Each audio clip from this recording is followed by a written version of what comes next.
মিয়ানমারের কাচিন রাজ্যের শোয়েগুতে তীব্র লড়াইয়ে জড়িয়েছে জান্তা বাহিনী এবং কাচিন ইন্ডিপেন্ডেন্স আর্মি কেআইএ জোট। কৌশলগতভাবে গুরুত্বপূর্ণ ভামো শহরের দিকে জান্তা সেনাদের অগ্রসর হওয়া ঠেকাতে প্রতিরোধ যোদ্ধারা ব্যাপক পাল্টা আক্রমণ শুরু করেছে। সামরিক জান্তা আকাশপথে ব্যাপক বিমান হামলা চালালেও স্থলভাগে তীব্র বাধার মুখে পড়েছে তারা।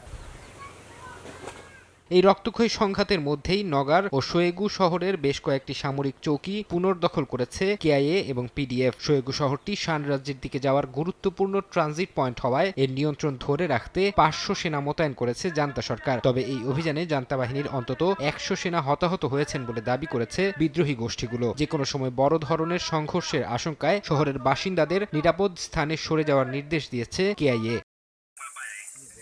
অন্যদিকে থাইল্যান্ড সীমান্ত ঘেঁষা রাজ্যের পায়াথঞ্জু শহরের নিয়ন্ত্রণ ফিরে পেতে মরিয়া হয়ে উঠেছে সামরিক জান্তা। শহরটির দায়িত্বে থাকা ডেমোক্রেটিক কারেন্ট বেনেভলেন্ট আর্মি ডিকেবিএ-কে সীমান্ত শহরটির নিয়ন্ত্রণ ফিরিয়ে দিতে চাপ দিচ্ছে জান্তা বাহিনী। ২০২৩ সালের শুরুতে কারেন্ট ন্যাশনাল লিবারেশন আর্মি এবং তাদের মিত্ররা একযোগে আক্রমণ চালিয়ে পায়াথঞ্জু থেকে জান্তার প্রশাসনিক কাঠামো সম্পূর্ণ গুঁড়িয়ে দিয়েছিল।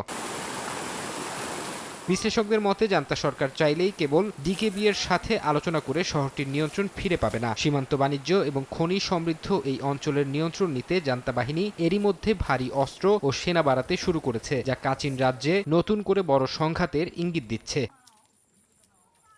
ফারহাদ চৌধুরী, সময় সংবাদ।